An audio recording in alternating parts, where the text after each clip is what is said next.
Bonjour à tous et à toutes. Hi, everyone. My name is Jean-François Rousseau, and it's my pleasure to welcome you as acting chair of U Ottawa School of International Development and Global Studies. I first want to acknowledge that the land that we're on is unceded Algonquin and Anishinaabe territory, and that I, as an individual, and the University of Ottawa, as an institution, pay tribute to the customary guardians of this land and to their leader, past, present, and future. So the Faculty of Social Science, the School of International Development and Global Studies, and the just recently created Development Policy and Practice Hub are extremely happy to host Mr. Asif Saleh and distinguished commentators today. If you allow us, Dean Nathan Young and I will now say a few words about these people and the institutions that we represent. So our school is Canada's most important development school with student cohorts totaling over 800 students, a great bunch of which are actually coming in.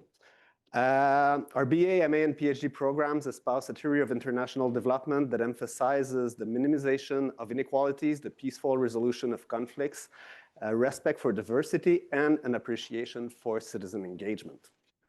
As for our distinguished guest, Mr. Saleh, on my right, is Executive Director of BRAC, as well as a frequent invitee to high-level discourses on the future of international assistance and a contributor to the World Economic Forum's Global Future Council on Reimagining Aid. Following mandates in the private sector, including serving as an executive director at Goldman Sachs, he joined BRAC in 2011. He has served as executive director of BRAC since 2019, if I'm correct. Great, thanks. BRAC itself is an international NGO delivering programs in 16 countries across Asia and Africa. BRAC initiatives have reached over 145 million people. BRAC actions span social development programs, large-scale social enterprises, humanitarian responses, the BRAC University, and running an investment portfolio through BRAC Bank and Bcash. BRAC counts on an annual budget of over $1.6 billion for its Bangladesh-based operations alone. The people that kindly accept to comment on Mr. Saleh's talk are Mr. Mike Balls, who's Regional Co-Director, Programs and Partnerships, North America at the Aga Khan Foundation of Canada. Mr. Balls has been involved with the Aga Khan Foundation of Canada for over 20 years, during which he held postings in Central Asia and worked on the Foundation's enterprise development initiatives. Dr. Lily Nichols is a former Canadian diplomat and current professional in residence in our school, and she was actively involved in setting up the Development Policy and Practice Hub with us. She served as Canada's High Commissioner to Bangladesh, as well as Ambassador to Panama. Jens Mali is a writer and consultant. He co-founded and directed Interpares, a Ottawa-based NGO. He's been a key actor of many of the international development debates from the last 5 decades, including involvement in the campaign to end the extraction and trade of blood diamonds on the African continent. My colleague Paul Aslam to the right is also a professor at the school and the academic coordinator of the hub. He's also present and he will chair the panel discussion following this talk. Finally, please note that this presentation is being recorded. We will stop the recording during the Q&A period. So on this note, I'd like to invite our dean, who kindly accepted to say a few words on behalf of the Faculty of Social Sciences. Dr. Nathan Young. Thank you, Jean-François.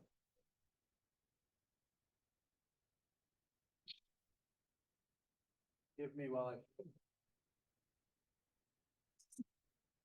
No, we don't know.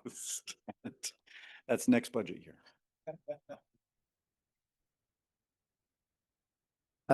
Je suis ravi de dire quelques mots de bienvenue aujourd'hui. It is a great pleasure for me to say a few words of welcome at this event on behalf of our faculty. So as you may know, the Faculty of Social Sciences is a leader here at the University of Ottawa and also beyond in internationally focused research and teaching.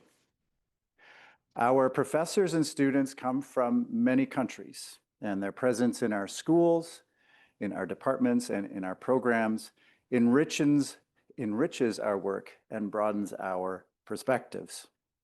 As such, we are proud to support the creation of the Development Policy and Practice Hub at the School of International Development and Global Studies. The hub is designed as a bridge between academic research and the world of development practice. It will serve as a central node in a knowledge network, linking practitioners and policymakers in Canada and abroad with academics and students here at FSS. The hub will focus on professional skills training in international development, working in close collaboration with civil society partners, especially those from the Global South. It will also contribute to public debate on the role and value of development assistance through its own policy paper series and events such as this one. Importantly, students will be integrated into all aspects of the hub's activities, giving them the chance to gain meaningful, job-relevant experience. I won't start dancing, even though I'm tempted to be. It's no problem. We are very excited about this project, and we hope that it will forge ties with key organizations such as BRAC. The field of international development is changing rapidly, and traditional organizations are having to adapt, as are our own graduates. This creates risks, but also opportunities. We see the hub as a way to build innovative new forms of collaboration with partners in the Global South. BRAC, with its world-renowned spirit of innovation and entrepreneurship, is a truly inspiring example. If the hub manages to achieve even a fraction of the BRAC's success, we'll be very proud indeed. On that note, let me thank you once again for joining us, and it is now my pleasure to hand the podium and the microphone over to Asif. And please join me in welcoming Asif Saleh to the Faculty of Social Sciences.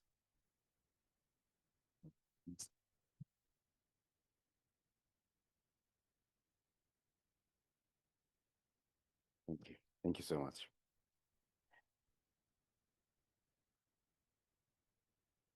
And I just want to say that it's such a timely move that you all are starting this hub, because I think, as you very correctly pointed out, that the whole sector is shifting, changing, and I think the traditional model of NGOs as we know it is on its way to exit. And I think at this time, this is a very important initiative, and would be very happy to provide any support as needed. I mean, I think, first of all, thank you to our dean, and then at the same time, the university, for inviting me to speak at this occasion to talk about BRAC, because I think it's an important journey that we took over the last 52 years. So I think as we are talking about more and more about how to do development differently, I think it's important that we actually talk about how BRAC did it differently, and the result of that, how that has happened. And so let me basically tell you the origin story of BRAC. And I see some familiar faces. Thank you for coming. And I see a lot of students as well. So I will try to make it as storytelling-ish as possible. So, so let me first start. I mean, how many of you here actually heard about BRAC before coming here? Yeah, so it's about half and half. So it's a story, I think, of an organization that has reached about 145 million people around the world, starting with Bangladesh, with the maximum amount of Bangladesh. But most importantly, it's a story of an oil executive who ended up building the world's largest non-government organization. A story of how one person's ambition, entrepreneurship, and a passion for changing the world made the impossible happen. It started as was introduced in the bio of mine, that I started with this organization in about 2011. I became the CEO. So this in 2019. So now, just to give you a bit of a background of what we have done, I mean, I think one of the biggest numbers is the 145 million. We have also educated about 15 million children. And we lend roughly about $7 billion annually in the form of microloans, and has supported about 14 million people to lift themselves out of ultra poverty across the world. And I think what I mean by ultra poverty is people who are not just below extreme poverty line, who are like earns half of them. I mean, they're like so poor, so invisible that you actually don't see them around you. So this is a unique model called the graduation, ultra poor graduation model that we came up with in Bangladesh. And that is getting replicated in 46 countries. And it's probably the most researched model that has come out with. You probably heard about Esther Duflo and Abhijit Banerjee, who won the Nobel in economics. They were the two researchers who researched the ultra poor graduation model. But it's all started with this protagonist, unlikely protagonist called Sir Fazle Hassan Abid. I met just somebody who knew him, I think, very closely in the audience, and great to have you, ma'am. But I think he grew up in an aristocratic family and was trained as an accountant. And he had a very sharp business mind as well. And we have Jens Smiley, who actually wrote the first book on BRAC, and I've known Abid very closely. So I'm sure we'll hear from him as well in terms of how his mind worked. But I think if he hadn't gone on to build BRAC, he probably would have been one of the most successful business person in the country. But that unique combination of his social awareness and also his business acumen led BRAC to become what it became. But it started with the unlikely event of which is the turning point in his life, which was around a cyclone in Bangladesh in 1970, which it was one of the deadliest tropical cyclones in the recorded history. So when he was posted nearby in a city, and when he watched the dead bodies float ashore, he realized that there was no point in living a kind of life which was insulated from other people's lives. And so he started, and then soon after the liberation war happened in Bangladesh. And then he decided to leave his job and come back to start BRAC. He was based in London, and he came back from London selling his flat and started to, with a very small relief operation, that the whole goal was to help refugees who were coming back from India to Bangladesh, to help them resettle in a remote part of Bangladesh, in Shalla, in northeast Bangladesh, which was one of the worst affected. So what he started initially was just a small relief effort, distributing food, medicine, basic supplies to the communities, and then he realized that soon after relief, people look for long-term livelihood, and he realized that poverty was not just poverty of income; it was power imbalances, it was the social structures, the lack of access to basic services like education, healthcare, financial services. Those are the things that keep people poor for generations. So and what he firmly believed, that people must organize themselves for power. And in absence of government support, different types of tools, or essentially known as services, must be must be made available to them from the armory of private and social sectors, because the government was not being able to provide those because of lack of resources at that time. So one of the things that he made sure was that BRAC was not a charity where people living in poverty are passive recipients of aid. But he wanted people to be an active actors of change in the process of finding solutions to these fundamental problems of not having access to these services. So he constantly asked that question, that how can we come up with frugal models that use whatever is available locally to solve basic problems of livelihoods and services to the people. And this was a game changer in many ways and differentiated BRAC from many other NGOs. Solutions flowed from all directions, because community was at the center of it. This picture that you see is when community healthcare workers from all across the country went house to house, door to door, teaching mothers how to make oral rehydration saline, because that was the #1 killer of babies under 5. We had one of the highest number of child mortality in Bangladesh. And at that time, so this invention of producing oral rehydration saline with indigenous materials, um, and this whole workers going door to door, house to house, teaching mothers in during diarrhea to provide this, led to child mortality going down dramatically. So this gave BRAC a lot of confidence that we can scale and we can go big. And then we focused on coming up with models to solve different problems. So for example, one-room schools were designed in communities where there were no schools available. And soon thousands of children were educated. At one point in Bangladesh, we ran about 64,000 of these one-room schools. Thousands of healthcare workers were trained in communities and taught mothers about child health and immunization, reducing maternal and child mortality. Millions of women got organized to get access to financial services and assert their claims in the society. And these are just a few of the things that happened, right? But the fundamental differentiating factor of all these solutions were that people were at the core of all of these solutions. And we did not have a lot of resources in Bangladesh. We had a lot of people. So we had untapped human capability that we converted into a force of social good. So I think that was the essential. But all of this had its limit, and that's where business comes in. I mean, the social programs were building the foundations for long-term change, but at the same time, the short-term requirement was to provide livelihoods. Bangladesh was the second poorest country in the world when it got liberated in 1971. So the challenge of livelihood was real, right?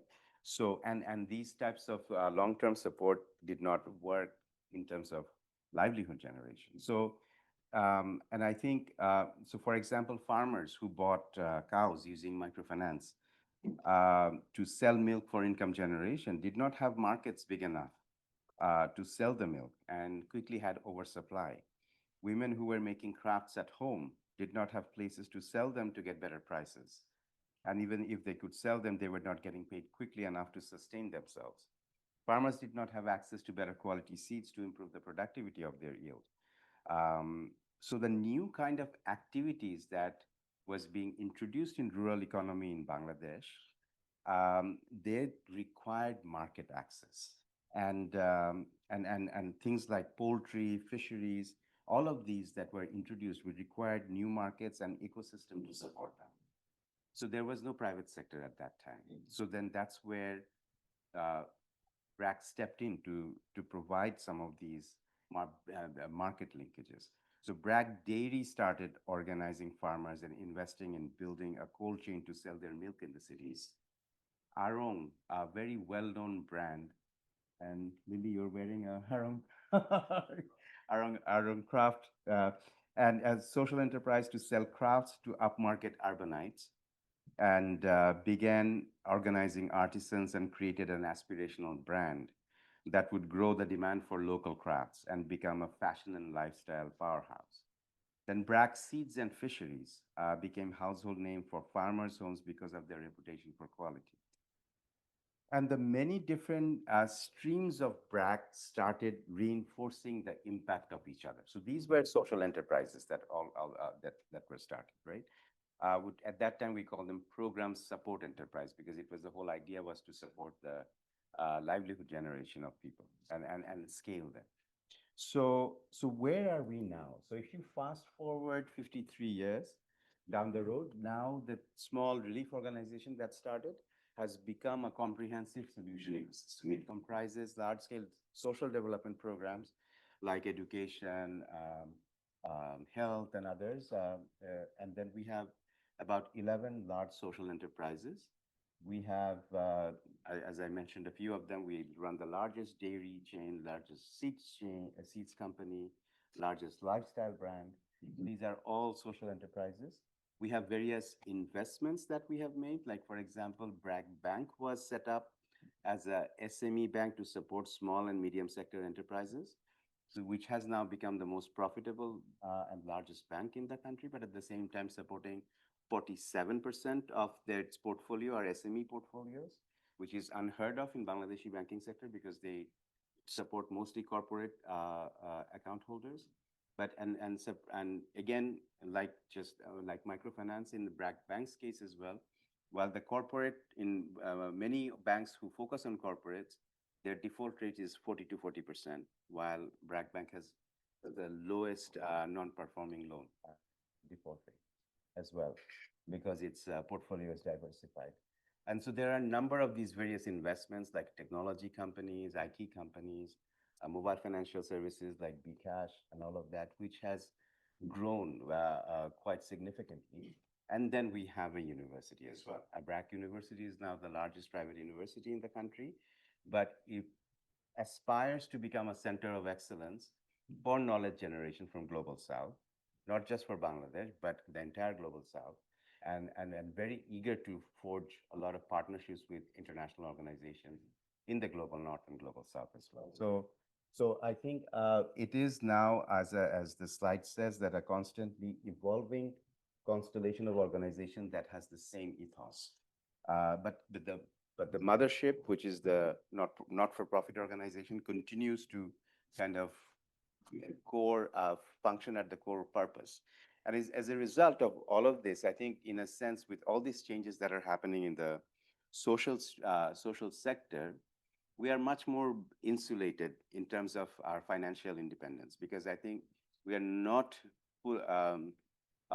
donor dependent fully. I mean, basically, 80% of our total portfolio comes from our own resources. But we are also very happy to acknowledge the contribution of Global Affairs Canada here. We have a representative here who has been supporting us since the 90s.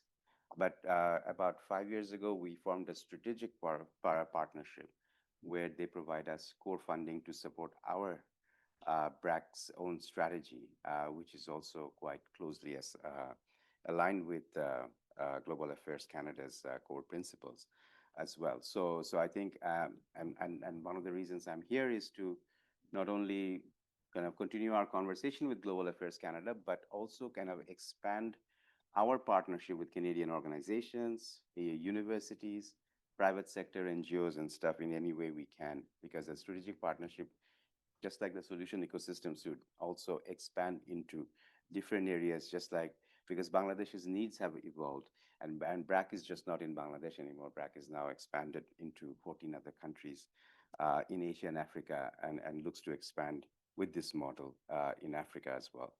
So, so essentially, I think if I just go back. So now I think I talked about the solution ecosystem, but I think it's important to understand two types of programming that we have. Like, on one hand, now BRAC has these graduation model that I talked about for people to support people who are living less than $25 a day. We have this graduation model, like 2-year intervention, which starts with an asset transfer and then goes about coaching, hand-holding, and then we look at 9 different indicators in terms of their savings, their multiple sources of earning, whether their children are going to school, their nutrition.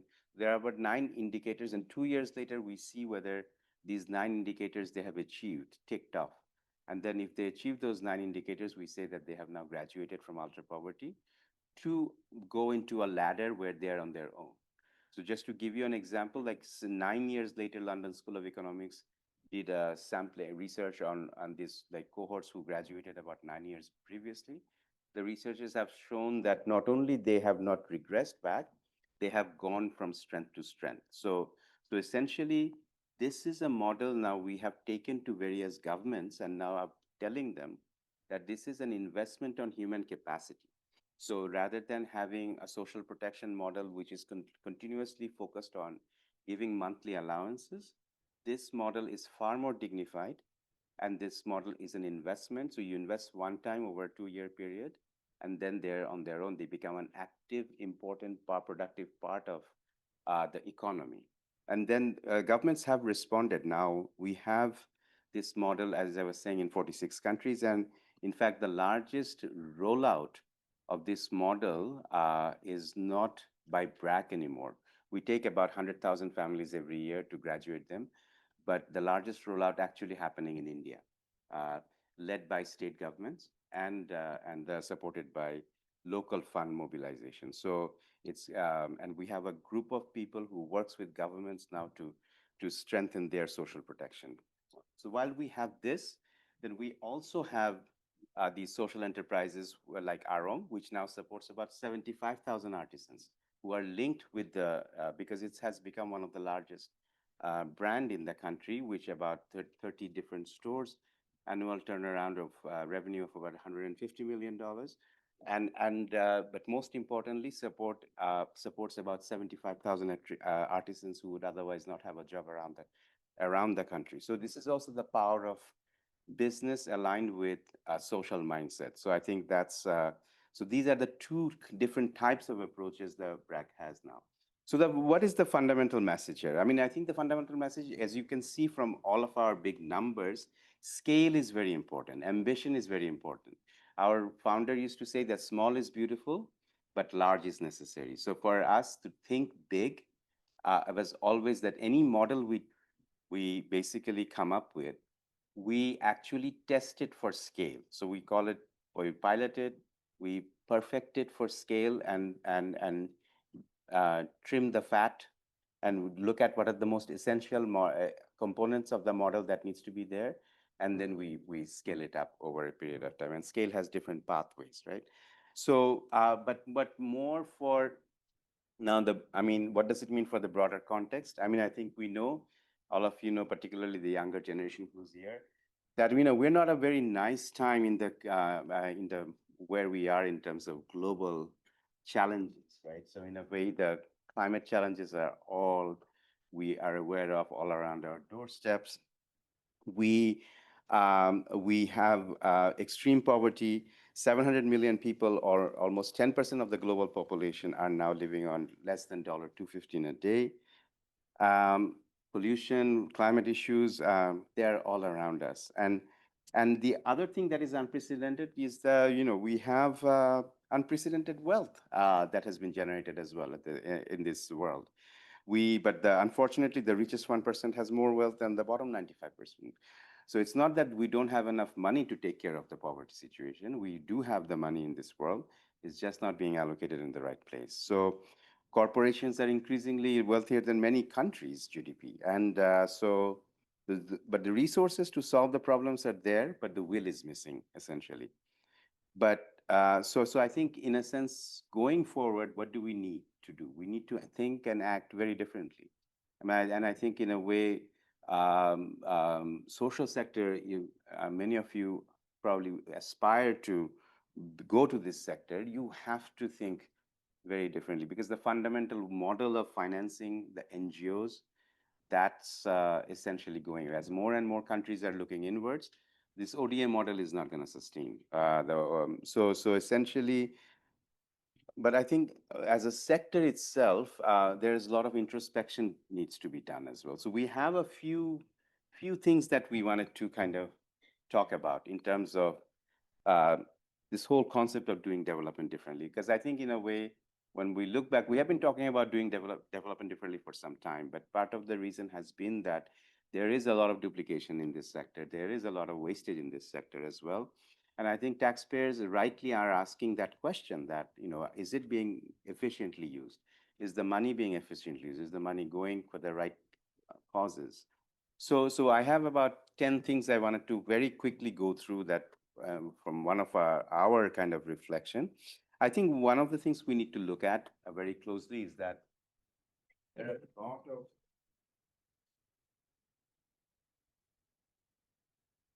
excuse me, there are a lot of intermediaries in this whole process of international development, right? And particularly in the implementation sector, I think more and more we need to look at how do we, on the ground implementation, how do we kind of bring in more local actors and cut down a lot of the intermediaries, because every intermediary adds overhead cost.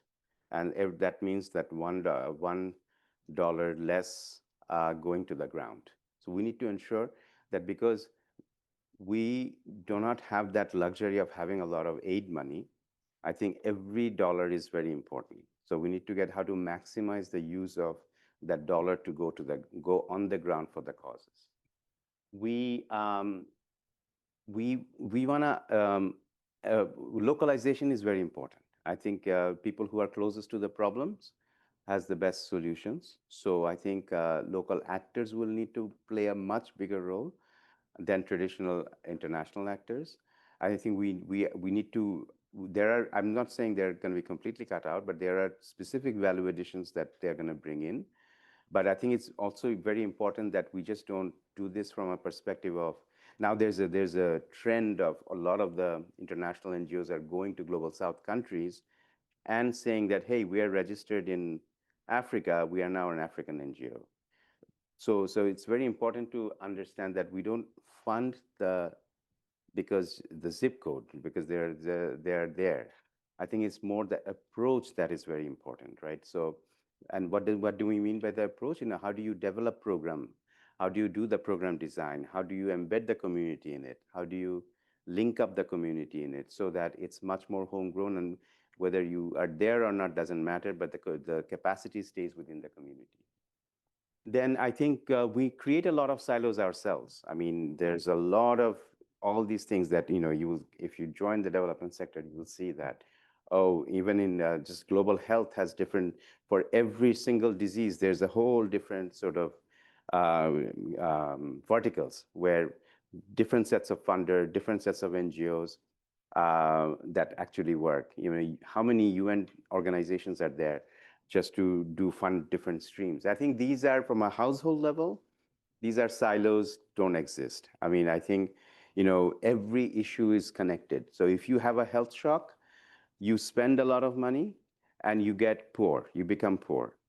But so if you do not get educated, then your chance to get out of poverty remains very little.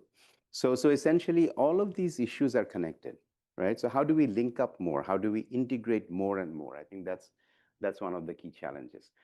The other thing in the development sector is that, you know, we go from one project to another project, and we don't have a long-term view. And I think that's a very problematic thing, because when you are in a fundraising driven model where you are just moving from one 3-year, 4-year project cycle to another project cycle, you're just becoming a vendor of a donor, that you're servicing the donors for a particular thing. You don't have a very clear open vision on how do you see change how do you see change happening in the long term? Because development is complex. Development takes time. Development takes patience. So you have to have a long-term view of things, and you have to have a very clear idea where government comes in, where different actors come in, how do you build capacity of the people in the society which hasn't evolved because of lack of resources. So it's a marathon, it's not a short-term game. I talked about scale. Small is beautiful, but so we continuously have to think about scale. And scale is not just about that organizations like BRAC will do its scaling. I think scale has different pathways, but as long as you're clear that scale is important, then we will figure out a way to scale either through government, scale through partners, scale digitally, scale yourself. There are different pathways of scaling. Scaling by influence, by doing the advocacy, like we are doing with the governments now through our graduation model. So there are different pathways to scale. 6 is, I think this is becoming more and more important, that how do you find shared wins? I mean, one of the most popular initiatives of BRAC right now is, you wouldn't believe, it's about learning how to speak Japanese. Because there's a new window that has opened up now to where Japanese government has said that we're going to take skilled Bangladeshi workers to Japan where they have shortage of workers. And they have identified 3 sectors. One is caregiving, one is driving, another is agriculture. So, but they have given a condition that they said that you need 6 months of training in language, you have to pass a certain assessment, and then you will get an interview, and then you will get called. So people are flocking into trying to learn Japanese. And so what I'm saying is that, but that has a huge implication for Bangladesh. So for example, Japan has said that BRAC, if you can send me, if you can teach Japanese, I will take 25,000 drivers from Bangladesh in the next 3 years. The 25,000 drivers going to Japan, earning a very good salary, has a fantastic implication in terms of Bangladesh's economy, because they are going to all send the remittance money back to Bangladesh, right? And they're going to, which is going to help the rural economy. So I'm saying that our understanding for the long-term economic cooperation is kind of identifying these shared wins where both the country, host country, and the destination country can benefit out of these kind of cooperation, because that's also a good way to, what should I say, that to sell international cooperation. Because I think one of the challenges that we are all facing in this sector is that we don't have a lot of backers of international aid, whether in this country or in the country that we work with, because it's not visible. We haven't been able to tell the story of international cooperation because the counterfactuals are not there. We don't know what would have happened if international aid didn't exist. But I think we need to do that going forward more and more. And that links with also this whole notion that if you have sustainable development, if you have jobs, if you have education, if you have that leads to more social cohesion, that leads to sustainable peace, that leads to less migration. So I think those are the important things to talk about in the coming days and months. I think, polls have shown people do support international development, but they just want it to be far more effective, right? So I think it's important to address that concern. And I think it's also important that we have a whole bunch of issues globally, whether it's climate, whether it's unemployment. So how do we identify a few issues and coalesce around a few financing partners to support those issues, financing academic partners to support those issues as a collective? I think, again, doing everybody trying to innovate, quote unquote, and trying to do small things in different places, I don't think we have that luxury anymore. So whether it's climate adaptation, whether it's addressing extreme poverty, I think it's really important we take on some big bets and try to create a coalition of the willing to address this. And the ninth and penultimate thing is that I think in this process of this disruption that is happening, I think many organizations will die. And I think it's important, unfortunate, but at the same time, I think it's better to not keep a lot of organizations in ICU and then prolong their agony. But I think the organizations that continues to be relevant, they should survive, like it would happen in private sector anyway. So I think, and I think you know that a lot of UN organizations are talking about reform and other things, but I think fundamentally we need to ask those questions: how relevant some of these organizations are. I mean, are they making a difference? I mean, so I think these are valid questions to ask, and I think we need to accept the disruptions. And the last is that I think very important is that I think the BRAC examples have given you some semblance of that. Is that you need all different actors to make sustainable change to happen. Government brings scale. The way the government can scale things, nobody else can do that. I think private sector brings efficiency, and I think the social sector brings in the community and the last mile access. So I think, in order to have like a sustainable, impactful, effective development, you need all of these three parties to come together. And I think some of the biggest challenges that we have going forward, we will need all of these three different types of actors to come together to have real big impact. But so regardless of whichever sector you work at, so you may decide to work in the government sector, you may decide to work in the private sector, or you may decide to work in the social sector, you have to understand the language that each others are speaking. I have worked in private sector, I have worked with the government for a little bit, and then I have worked in the social sector. So I have gotten a lot of different perspectives over time, and I have a far more appreciation in terms of the systemic challenges that different sectors have. I think it's very important for all the leaders to have that understanding. So you understand each other's incentive and be able to be effective and impactful to forge good, solid partnership. So I think we have. I am spoken a long time, but I think I'll be happy to take on questions. But I mean, I think it's really important that we have a lot of challenges in the coming days. So don't box yourself into a particular sector or organizations. I think it will take all of us to make big changes happen. So I welcome all of you to be part of this journey. Thank you very much. Thank you very much for that inspiring presentation. Right now, we're going to turn to some comments on the presentation from our panel. I'd first like to turn the microphone, we'll just do it by order as you're seated. So I'll first turn the microphone over to Mike Bowles, representing the Aga Khan Foundation. Okay, yes, I'll keep an eye on the clock. Thank you so much.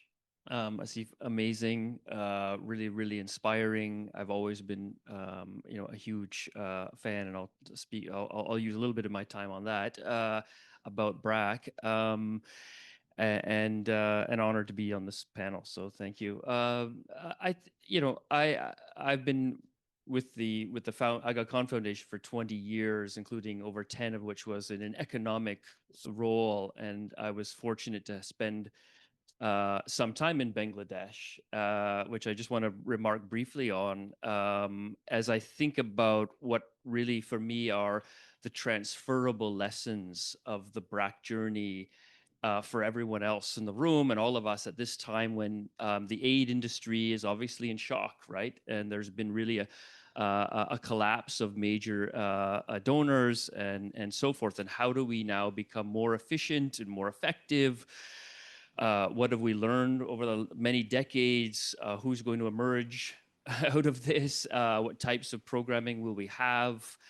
And I was reflecting on, in fact, probably in my 20 years, the most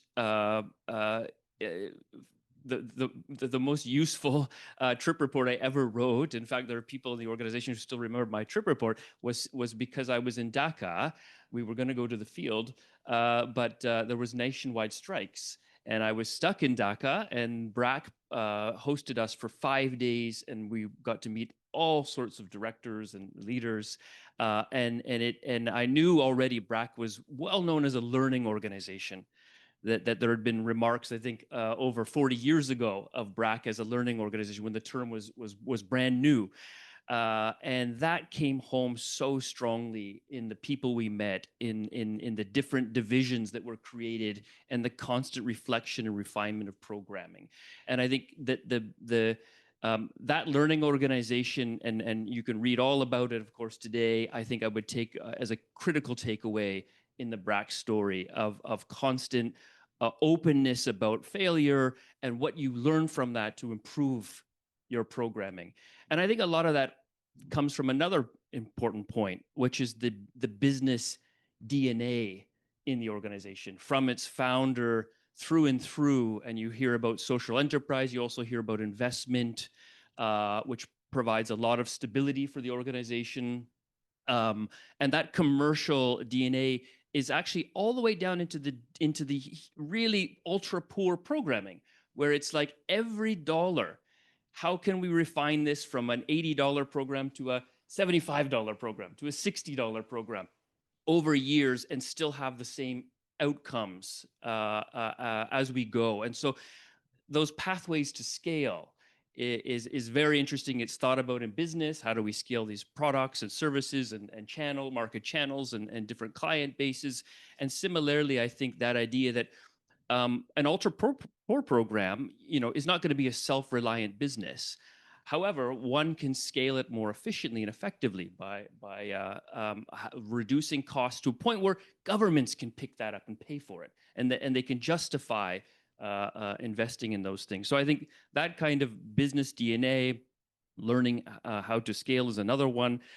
And I think what I would love to hear, and maybe we'll come into this in the discussion, is what BRAC learned then in taking approach globally and taking it to other countries, because there are some contextual things in Bangladesh. I think number one is BRAC had all of these characteristics that made it a fantastic success. But there were characteristics in Bangladesh that we were reflecting on. Well, how would this work in northern, Pakistan or in Central Asia, right? The market access, the size of markets, the availability, the enabling environment, the policy environment, which allows a nonprofit to have ownership of a for-profit, to have holdings in companies. That's not allowed in many countries, unfortunately, and it's really a detriment. In the early years, the capitalizing of grant funding that donors used to provide to microfinance, that used to provide to kind of business type ventures, has disappeared. Donors have become too frightened to kind of give that type of funding. The almost endowment type of funding that could be invested, I think, is gone. And I guess it would be interesting to hear more about those lessons. And I think I'm at 5 minutes. Thank you. Timing. Okay, I'd now like to turn the microphone over to Lily Nichols, former High Commissioner to Bangladesh and also Panama, Ambassador to Panama. Thank you very much. And what a treat having you in Ottawa, Asif. I was very lucky as Canadian High Commissioner to be able to watch BRAC in action, and very, very proud that Canada has been part of that journey over the last 30 years, and that it has been a long-term, mutually respectful partnership. And I think, Mike, you really said some very important things about what makes BRAC such a success is that it's a learning organization. And Asif in particular, his mind is always going. He's always thinking of the next step. To use a Canadian analogy, he's not just where the puck is, he knows where the puck is going to be.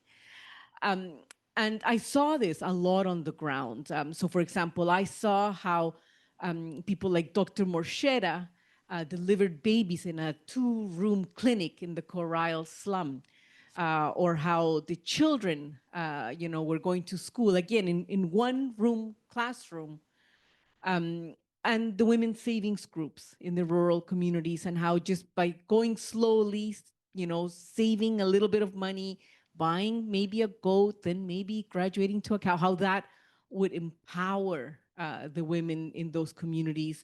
And I particularly appreciated the work that BRAC did on the work we did with the Rohingya refugees, which was extremely complex work because there were 1 million refugees in Cox's Bazar in a refugee camp.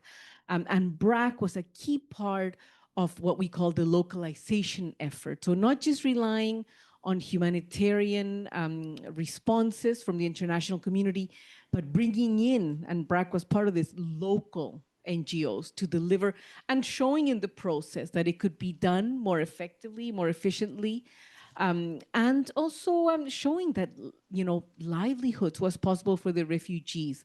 Although, as we know, that's an ongoing debate. So I think the secret is, as you say, ongoing experimentation, learning, always focusing on how you reach the poor.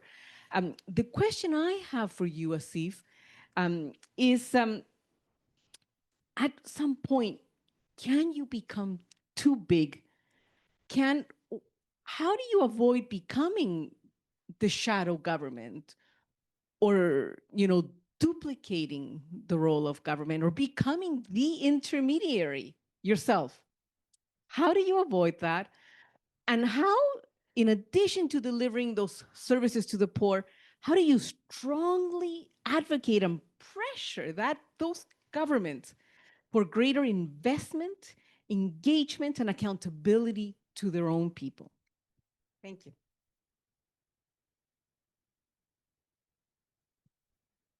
Thank you very much, Lily. I'd now like to turn to Ian Smiley, founder of Inter Pares, and also long engaged public intellectual on issues of foreign aid and development in Canada.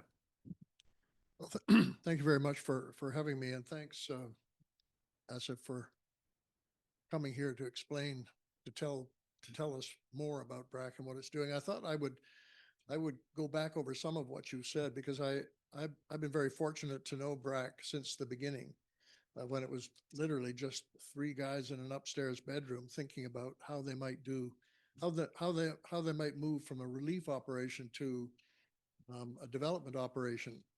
One of the things that they thought they could do better than the foreign agencies, they thought they could do community development better than outsiders, because outsiders didn't know the country, they didn't know the culture, the religion, the language, and all the rest of it. And outsiders had a tendency to disappear after 2 years. It was a high turnover. So they thought they could do community development better than outsiders. What they discovered was that there was a flaw. The idea of community was not the right basis for thinking about ending poverty. The poorest were not really part of the community. The poorest in village society were always off to the side. They were always last. They were always excluded. And if you didn't target the poorest, and among the poorest were women, if you didn't target them, then you would be stuck in the same model as have been perpetuated for so long. You talked about the idea of livelihoods. This was one of Abed's key ideas right from the beginning. If you're going to do something about poverty, you have to encourage or create or lay the groundwork for new livelihoods. And I remember when he visited Ottawa, this must be at least 40 years ago. I can remember where we were when he said this. It was in the winter. It was very cold. We were on the street. We were on McLaren Street, and he said, and this was after BRAC had already developed a large microfinance operation, large successful microfinance operation. He said the only solution to long-term poverty in the rural areas is new productive enterprises. There have to be new productive enterprises. The idea of lending money to poor women to do what poor women have always done in the village is not good enough. You don't create anything new. The economy of the village doesn't change. You have to find new and productive enterprises, not just trading, what I call the kiosk economy. For that to work, people needed to be educated, they needed to be literate and numerate, and they needed to be aware of their rights. So that was always a key part of the BRAC model, was working on education and health and rights. And as you said, Asif, for new enterprises to work, village communities economically were cut off from the rest of the economy. They really weren't part of the national economy. So you had to make sure that people had access to new inputs. They were going to grow something, they had to have access to seeds or fertilizer or knowledge. So you had to provide access to those things, cold storage for milk. But once you've created something new, once you've got a new productive enterprise going, you have to have access to markets. And BRAC facilitated that as well. So the idea of dairy couldn't work without an outlet. You could only sell so much dairy, so much milk, and you could improve the production of milk. You could grow it, but if you couldn't market it, then there was a problem. So as you said, Asif, the dairy, arong for handicrafts, silk, and all the other things that BRAC got into grew out of these fundamental ideas. You talked about scale as well. Scale is absolutely essential. At the beginning, I think BRAC thought, well, if we demonstrate that there's a better way of doing primary education, we can get more girls educated. We can get them back into school. We can bring them up to speed. If we had If we had 15 schools, we could demonstrate with 15 schools what we can do, then others will pick it up. Other donors, other development organizations, and especially the government. Well, 15 schools, nobody cared about 15 schools. Nobody cared when it was even 5,000 schools. When it was 15,000 schools, it started to make a difference. People began to see that you really could do things differently, but sometimes scale was important. Scale was important not just in terms of its demonstration factor, but also because there were economies of scale. You couldn't run a dairy if you didn't have an awful lot of milk and trucks to bring it to town. So I think the idea of scale was absolutely critical in the evolution of BRAC. And as you said, and as Abed said many times, small is beautiful. It was kind of a dig at Fritz Schumacher and the whole appropriate technology movement. But BRAC was always interested in the small first. Small was absolutely essential, and it was beautiful if it worked. If it wasn't beautiful, it wouldn't be taken to scale. But large, of course, is necessary.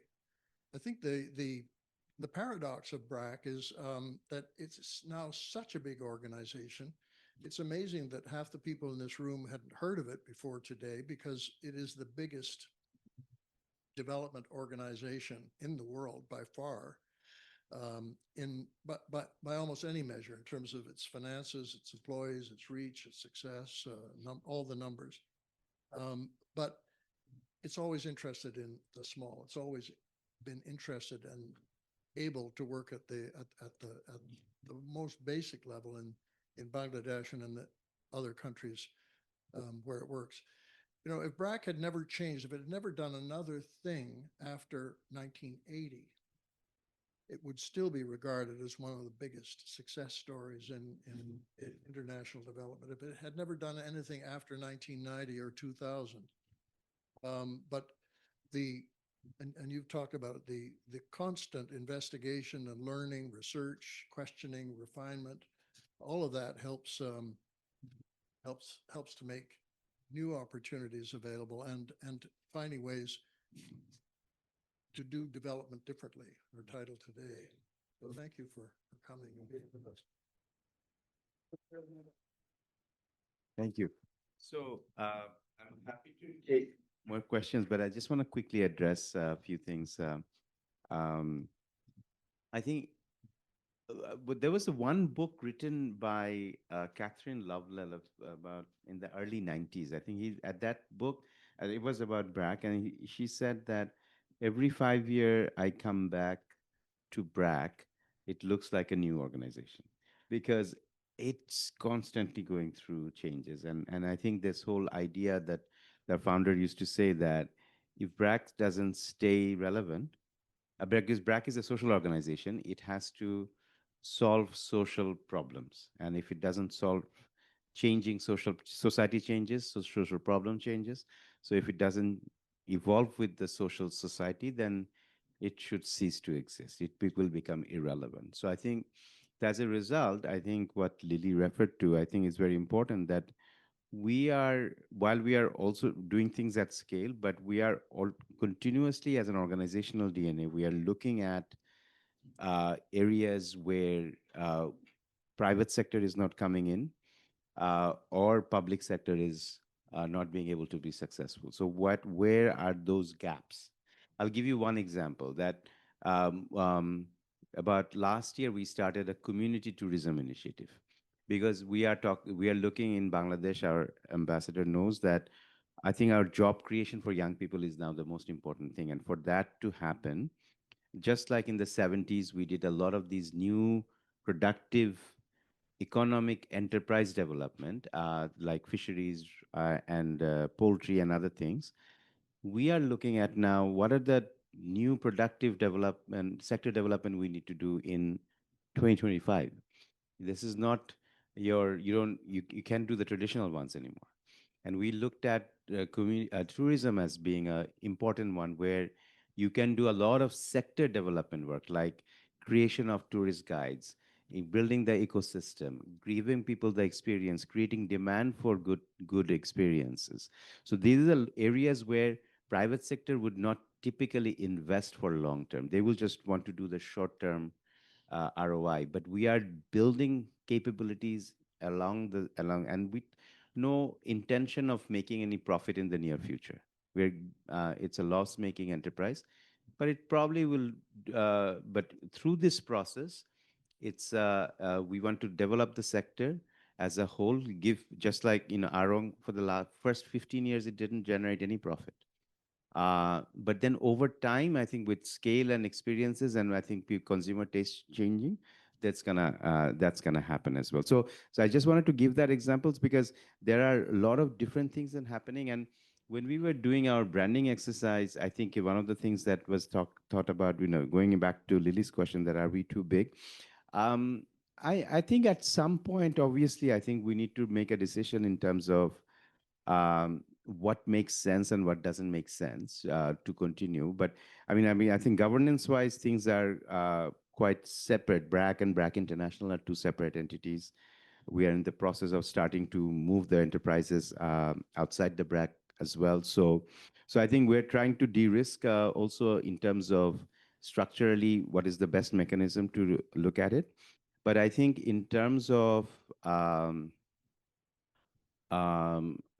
think as long as you're running good institutions with good governance, and as long as it's meeting customer demands and also meeting the demands of the community, I think it will continue to grow, and I think our growth will in the future more happen outside Bangladesh, I think, rather than in Bangladesh, because I think the fundamental problems that we started to work with around community development, poverty eradication, that is a far bigger challenge now in Africa and other countries, where we feel like the culture, the DNA, and the way we do development, that needs to be taken there. So this brings me to your question about how does it work in other parts of the world. I think we know definitively the ultra poor graduation model works in different contexts as well. And this has been tested rigorously in 6 different contexts in different countries. But again, absolutely, you're right that it has to be localized, it has to be contextualized. But I think the core thing is that on fundamental honesty about admitting failure when it doesn't work, and then going back to the drawing board and asking that question, what will make it work? That is very important. As long as we have that in our culture and DNA, we try to really protect that very strongly. And I think we are extremely critical internally.